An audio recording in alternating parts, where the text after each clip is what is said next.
उदयपुर। नमस्कार, सत श्री अकाल, आदाब। आप सभी लोगों का हार्दिक स्वागत और अभिनंदन है हमारे चैनल पर और आप लोग देख रहे हैं Udaipur mirror. Thank you so much आपका हमारे शो को इतना प्यार देने के लिए। जो प्यार हमारे शो को आप लोगों ने दिया है, बहुत से लोगों ने हमें कहा है कि आपके शो से हमें बहुत सारी एनर्जी मिलती है, बहुत सारी प्रेरणा मिल रही है, हम लोग काफ़ी इंस्पायर हो रहे हैं और हमें पता लग रहा है हमें लाइफ में आगे किस तरफ बढ़ना चाहिए। तो धन्यवाद आप सभी का शो को इतना प्यार देने के लिए। बढ़ते हैं आगे की तरफ। आज के शो में बढ़ते हैं आगे। हमारे पिछले गेस्ट ने आपको बहुत सारी इंस्पिरेशन दी थी, तो चलिए बढ़ते हैं आगे शो में और मिलते हैं आज के हमारे गेस्ट से। जानते हैं इनका नाम क्या है, इन्होंने इनकी स्कूलिंग कहां से करी है, इन्होंने कॉलेज कहां से पास आउट किया है और इनका प्रोफेशन क्या है। मेरा नाम चंद्रकला चौधरी, कथक आश्रम उदयपुर से। और छोटी थी, 7th-8th क्लास में थी, तब से मैंने कथक सीखा है। स्कूलिंग मैंने संतरेसा से किया है, सरस्वती से किया है, उसके बाद आरंभी से किया है, फिर MG कॉलेज में पढ़ी हूँ, उसके बाद पॉलिटेक्निक में किया है मैंने। और पढ़ाई में तो मैंने बहुत कुछ किया, लेकिन साथ साथ मेरी हॉबी भी थी कथक, तो कथक भी सीखती थी मैं छोटे से। सबसे पहले मुझे फोक में ओम जी सर ने मुझे ट्रेंड किया, थोड़ा सा उनसे सीखी हूँ। उसके बाद थोड़ा कथक की तरफ रुझान गया मेरा, तो फिर कथक में मैंने सरोज मैडम से सबसे पहले उनसे सीखा मैंने। मेरी प्रथम गुरु मेरी सरोज मैडम ही रही है। उसके बाद मदन जी सर से मैं कथक सीखी हूँ, हरिओम जी सर से मैंने कथक सीखा है। उसके बाद कथक में कुछ आगे करने का था कुछ, तो सीखने के लिए मैं दिल्ली कथक केंद्र राजेंद्र जी गंगानी जी के साथ सीखी हूँ और यहीं तक मैंने किया है। और उसके बाद 15 सालों से अभी मैं कथक सिखा रही हूँ। मोटिवेशन इंसान की जिंदगी में एक मधुमक्खी की तरह काम करता है। जिस तरह से मधुमक्खी एक फूल से दूसरे फूल पर जाकर बैठती है, पराग के कण बिखेरती है, उसी तरह से मोटिवेशन इंसान की जिंदगी में वो किरणें बिखेरता है जिनसे वो सक्सेस गेन करता है। तो चलिए इनसे पूछते हैं कि कौन सा मोटिवेशन था, कब मिला, कहां से मिला और कैसे मिला, जिसकी वजह से आज ये इतने सक्सेसफुल हो पाए। कथक सीखने का मोटिवेशन तो मतलब कहते हैं कि कहाँ से आया है, लेकिन ये एक मन में था। एक छोटे से जब मैं डांस करती थी तो सीखने की बड़ी इच्छा थी, तो कथक तो मैंने ऐसे ही शौकियाना सीखा। और सीखा मैंने पहले थोड़े कम टाइम के लिए ही था, लेकिन शादी के बाद परिस्थितियाँ ऐसी बनी कि मतलब हस्बैंड की डेथ भी हो गई और परिस्थितियाँ ऐसी बनी कि कथक को मेरा प्रोफेशन बन गया। और आज इसी प्रोफेशन से जो शौकियाना सीखा वही आज मेरी लाइफ को, मेरे घर को वही चला रहा है। इंसान की लाइफ में हर्डल्स ना आए तो वो लड़ेगा किससे और जीतेगा कैसे। तो इसी के साथ चलते हैं, जानते हैं इनकी लाइफ में ऐसी कौन सी हर्डल्स थी जिनकी वजह से उसको पार किया और आगे बढ़ गए सक्सेस की तरफ। तो गाइस जानते हैं कौन सी हर्डल्स थी और कैसे इन्होंने उसको ओवरकम किया। कथक सीखते वक्त भी बहुत परेशानियां मैंने झेली है, और जो एक्चुअल कथक है वो मैंने मेरे बेटा होने के बाद सीखा है। मतलब बेटा होने के बाद मुझे कुछ ऐसा लगा कि अब लाइफ में कुछ नहीं है मेरे पास आगे करने के लिए, तो मैंने कथक सीखा। और कथक सीखने के बाद मैं द जूनियर स्टडी में मैं जॉब की थी और वहाँ मैंने कथक सिखाया था। उसके बाद मैं MMBM स्कूल में मेरे को जॉब मिली थी, मैं वहाँ गई थी, तो वहाँ सबसे पहला सपोर्ट मेरा संजय दत्ता सर ने किया था। और कथक में सबसे पहला सपोर्ट मेरा उनका रहा कि मतलब कथक को उदयपुर में फैलाने में उनका सबसे बड़ा हाथ रहा, रोल रहा। उन्होंने मेरे अकॉर्डिंग ही कथक को जो पहचान नहीं थी पहले उदयपुर में, तो उन्होंने क्लासिकल को बढ़ावा देने के लिए उन्होंने कॉम्पिटिशन्स रखवाए स्कूलों का, जिससे कि क्लासिकल बढ़े। तो उनका एक सबसे बड़ा सपोर्ट मानती हूँ मैं संजय दत्ता सर का। परेशानियाँ तो मेरी लाइफ में बहुत आई है, लेकिन इस परेशानियों से मैं कभी घबराई नहीं हूँ। फर्स्ट बार बच्चों का आउट ऑफ इंडिया ले जाने लगी थी, तो बहुत फैमिली वालों ने कह दिया कि तू अकेली लड़की है, तू क्या करेगी ले जा करके इनको, और कैसे ले जाएगी, कैसे मैनेज करेगी, आज दिन तक तो कभी फ्लाइट में भी नहीं बैठी है, कैसे इनको ले जाएगी और क्या करेगी, सारी गर्ल्स हैं। लेकिन पेरेंट्स ने मेरा सपोर्ट किया। और फर्स्ट टाइम में 2012 की बात बता रही हूँ, मैं फर्स्ट टाइम बच्चों को लेकर के गई थी आउट ऑफ इंडिया था सिंगापुर। और मुझे कुछ भी नॉलेज नहीं था कि मैं कैसे फ़्लाइट में जाऊंगी और कैसे इमिग्रेशन होगा और कैसे क्या करूंगी, एयरपोर्ट से जाने के बाद क्या होगा। लेकिन लोगों ने मुझे डराया भी था, फैमिली ने भी, सब ने कि तू क्या करेगी और ऐसे मत कर। तो मैं हिम्मत नहीं आ रही, मैंने कहा मैं पीछे नहीं देखूंगी, आगे की तरफ देखूंगी। और वो अगर हिम्मत ना करती तो शायद आगे ना बढ़ पाती। उस समय मैंने इतनी हिम्मत करी कि मैं अकेली लेकर के गई बच्चों को, और फिर मैंने वहाँ से जब हम जीत करके आए और भारत का नाम रोशन करके आए तो बड़ी खुशी हुई कि अगर उस समय कदम पीछे हटा देती तो शायद मैं आज इस मुकाम पर नहीं होती। और परेशानियाँ तो लाइफ में बहुत आई है। फैमिली के साथ कभी मम्मी पापा के घर पे क्लास चलाती थी तो वहाँ पर परेशानियाँ आई, ससुराल की तरफ से परेशानियाँ आई, फैमिली में बहुत परेशानियाँ देखी, लेकिन हिम्मत नहीं हारी। इस हिम्मत को मैंने बहुत आगे बढ़ाया।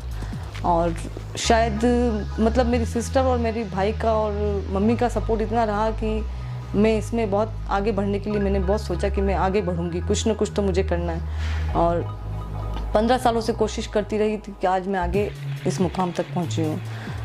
मतलब स्कूल में भी परेशानियाँ बहुत देखी होगी मैंने अपनी लाइफ में। मतलब यूँ था कि बच्चा छोटा भी है, मुझे उसको पढ़ाना भी है, मुझे खुद का भी पढ़ना भी है, मुझे खुद को सीखना भी है, उसको भी पढ़ाना है, मुझे मेरा घर भी चलाना है। इन सारी परेशानियों के साथ मैं बहुत मुश्किल से उभर के निकल के आई हूँ। और शायद मैंने अगर ये कथक ना सीखा होता तो शायद मैं किसी के सामने हाथ फैला रही होती अभी। लेकिन मैं कहती हूँ कि इस हॉबी ने और इस कथक ने मतलब मुझे सब तरफ से बचा लिया। और मतलब ये मेरी लाइफ की सच्चाई है। एक इंसान अपनी जिंदगी में अपने इतिहास से सीखता है, और आज हम जो आपको बता रहे हैं वो आने वाले भविष्य के लिए एक इतिहास है। इसी के साथ बढ़ते हैं आगे की तरफ। हम जानना चाहते हैं कि ये युवाओं को क्या मैसेज देना चाहते हैं, इस समय के युवाओं को जो दिशा भ्रमित हो चुके हैं और कहीं ना कहीं उनको इसकी जरूरत है। और आज के टाइम पर मैं सभी को यही कहना चाहती हूँ कि हमारी जो संस्कृति है जिसको हम भूलते जा रहे हैं और जो सचमुच में उदयपुर में लुप्त होती जा रही कला है, उस कला को बचाने का प्रयास करें। और मैं धन्यवाद देती हूँ उन पेरेंट्स को कि जो कथक सिखाने के लिए अपने बच्चों को भेज रहे हैं और अपनी संस्कृति को आगे बढ़ा रहे हैं। इसलिए मैं यही कहना चाहती हूँ कि थोड़ा सा वेस्टर्न की तरफ ना भागें, हमारे क्लासिकल जो हमारी संस्कृति है उसको अपनाएं।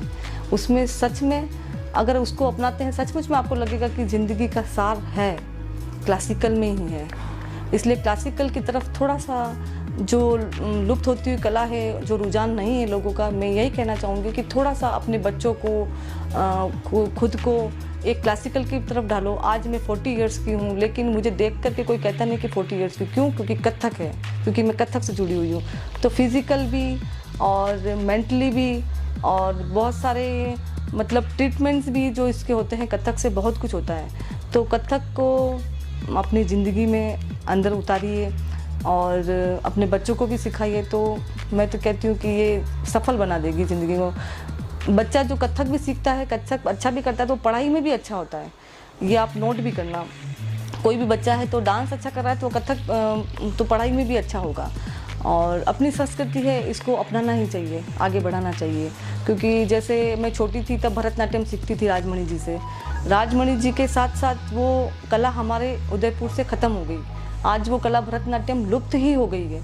तो मैं नहीं चाहती हूँ कि, और मैं यही कहती हूँ कि एक जो हमारी कथक कला है वो लुप्त हो जाए उदयपुर से। इसको बचाने के लिए प्लीज़ मैं सबसे रिक्वेस्ट करती हूँ कि आप लोग इसको बचाओ। बचाने के लिए आप लोग युवा और आप ही लोग हैं जो इसको बचा सकते हैं।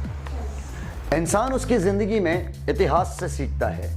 आज हम आपके सामने वो इतिहास रख रहे हैं आने वाले समय का, जो भारत का भविष्य बनाएगा, उदयपुर का भविष्य बनाएगा। तो चलिए जानते हैं इनसे इनका सक्सेस मंत्र और गोल लाइफ का। मैंने अपनी लाइफ में कभी भी नेगेटिव बातों की तरफ ध्यान नहीं दिया है, क्योंकि लोग क्या कह रहे हैं क्या नहीं कह रहे हैं, इन बातों की तरफ ध्यान देती तो शायद बहुत पीछे रह जाती। इसलिए मैं तो यही कहना चाहूँगी कि अपने आप को जिद्दी बनाओ और आगे बढ़ो। जो लोग क्या कह रहे हैं उसकी तरफ मत देखो, आपको क्या करना है क्या नहीं करना है उसी तरफ आगे बढ़ो।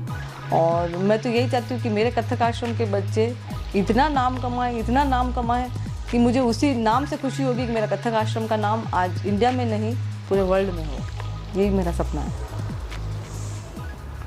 हर इंसान को उसकी जिंदगी में एक गोल बनाना होता है जिसे उसे अचीव करना होता है अपनी जिंदगी में सिर्फ एक बार, और इसी को आगे बढ़ाने के लिए लगता है सक्सेस मंत्र। कौन सा वो सक्सेस मंत्र है और क्या है वो गोल, जानते हैं इनसे इस एपिसोड में। मेरे हस्बैंड की डेथ हो गई और डेथ के समय मैंने अपना फ्लैट ख़रीदा था, तो फ्लैट की किस्तें भी मतलब करीबन 40,000 आती थी जो मुझे पे करनी होती थी। और हस्बैंड की डेथ होने के बाद मैं गांव चली गई थी, तो गांव से 12 दिन के बाद निकलना मुश्किल हो रहा था। 18 दिन के बाद मैं हिम्मत करके वहाँ से निकली तो लोगों ने बहुत बातें बनाई, ससुराल वालों ने कहा तो गई वापस आएगी नहीं तो बहुत तरह तरह की बातें बनी। तो भी मैंने उस समय बहुत हिम्मत रखी और हिम्मत करके मैं मेरे घर आई, घर से बाहर नहीं निकली।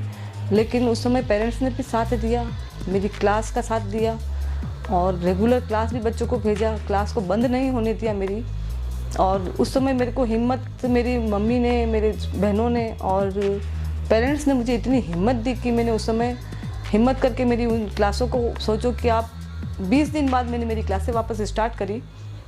और क्योंकि मुझे उस समय ये था कि घर चलाना है, मुझे बेटे को पढ़ाना है, घर की किस्तें चुकानी है, तो अगर मैं हिम्मत हार गई तो मैं शायद नहीं कर पाऊँगी। लेकिन उस समय मैंने हिम्मत रखी और अगर उस समय हिम्मत नहीं रख पाती शायद और ससुराल ले जाती तो शायद सब खत्म हो जाता, मेरा करियर सब कुछ जो खत्म हो जाता है। लेकिन हिम्मत रख के मैंने ये सब कुछ किया और आके क्लास चलाई। पेरेंट्स ने सपोर्ट किया, मम्मी पापा ने सपोर्ट किया, बहनों ने सपोर्ट किया, लोगों ने 10 तरह की बातें बनाई मेरे लिए कि ये तो अपने पति के लिए रोई नहीं है, ये तो यहाँ रही नहीं है, 10 तरह की बातें बनाई। लेकिन मैंने उन सबको सुना नहीं और सिर्फ आगे बढ़ी, आकर के क्लास संभाली और बच्चों के कंपटीशन की तरफ भी ले गई। मैंने अपना पूरा ध्यान इस तरफ लगाया और उस समय मन में ठान लिया कि मुझे बस आगे बढ़ना है और मुझे कुछ करना है। नहीं कर पाई तो शायद घर मेरे बैंक वाले चला जाएगा बैंक में और शायद मैं बेटे को पढ़ा नहीं पाऊँगी तो क्या होगा। मेरे को 10 तरह की टेंशन्स दिमाग में थी और वो परिस्थितियाँ ऐसी बनी मेरी लाइफ में कि वो परिस्थितियाँ ही मुझे आगे ले गई। तो लाइफ में कभी कभी ऐसा भी होता है कि कुछ परिस्थितियाँ ऐसी बनती है कि लाइफ में कि इंसान को मजबूर कर देती है कि उसको आगे करना ही है। बाकी अगर मेरी कोई दूसरा होता तो गलत ट्रैक पे चला जाता, लेकिन सही ट्रैक पे चलते हुए मैंने इस कथक को आगे लेती गई और लाइफ में पॉजिटिव लेती गई अपनी लाइफ में और नेगेटिव चीज़ों की तरफ ध्यान न देते हुए मैंने मेरे कथक को ही आगे बढ़ाया।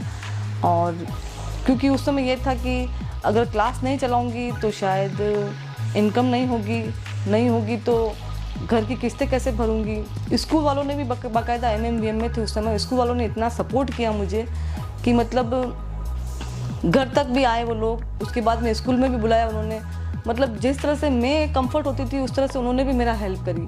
तो मतलब यही है कि बहुत ख़राब परिस्थितियाँ होती है उस समय वो, और उन ख़राब परिस्थितियों में मतलब क्या कहूँ, मैं कुछ कह नहीं सकती। मतलब उन परिस्थितियों से निकलना एक लड़की के लिए बहुत मुश्किल होता है, लेकिन मुश्किलों से घबराई नहीं हूँ मैं। इसलिए मैं कह भी नहीं सकती उन बातों को कि मैं किस परिस्थितियों से गुजरी हूँ और क्या किया है मैंने लाइफ में आगे बढ़ने के लिए।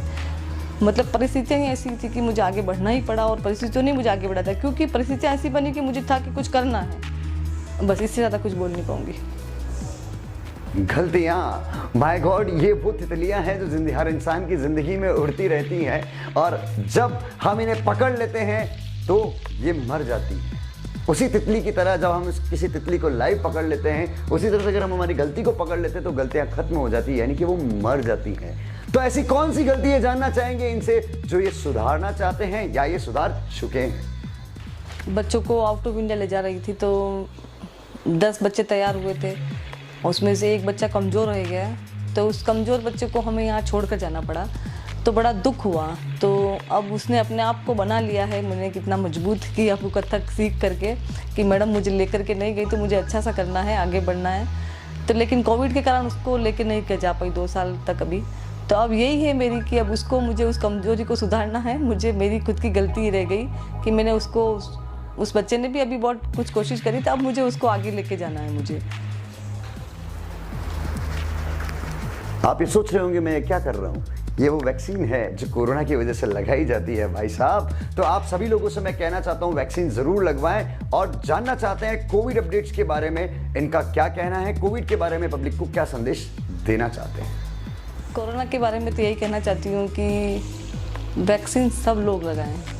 वैक्सीन जितना लगेगा उतना हम लोग सेफ रहेंगे और तीसरा जो लहर आने वाली है शायद हम उससे बच पाएँ, इसलिए वैक्सीन की तरफ सब जाएं और vaccine first dose second dose सब लगाएं।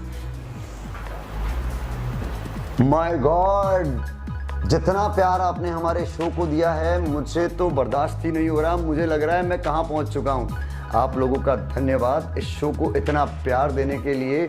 और मैं आपसे ये कहना चाहता हूँ कि लास्ट तक आई गए तो घंटी के वाला बटन दबा के जाना और सब्सक्राइब करते हुए चले जाना, क्योंकि अगर आप सब्सक्राइब करोगे तो अगली बार मैं किसी और अच्छी हस्ती को लेके आऊँगा। तो आप लोगों के लिए उदयपुर मिरर हमेशा हाजिर है और मिलते हैं अगले एपिसोड में एक शानदार हस्ती से। फिर मिलेंगे। Thank you.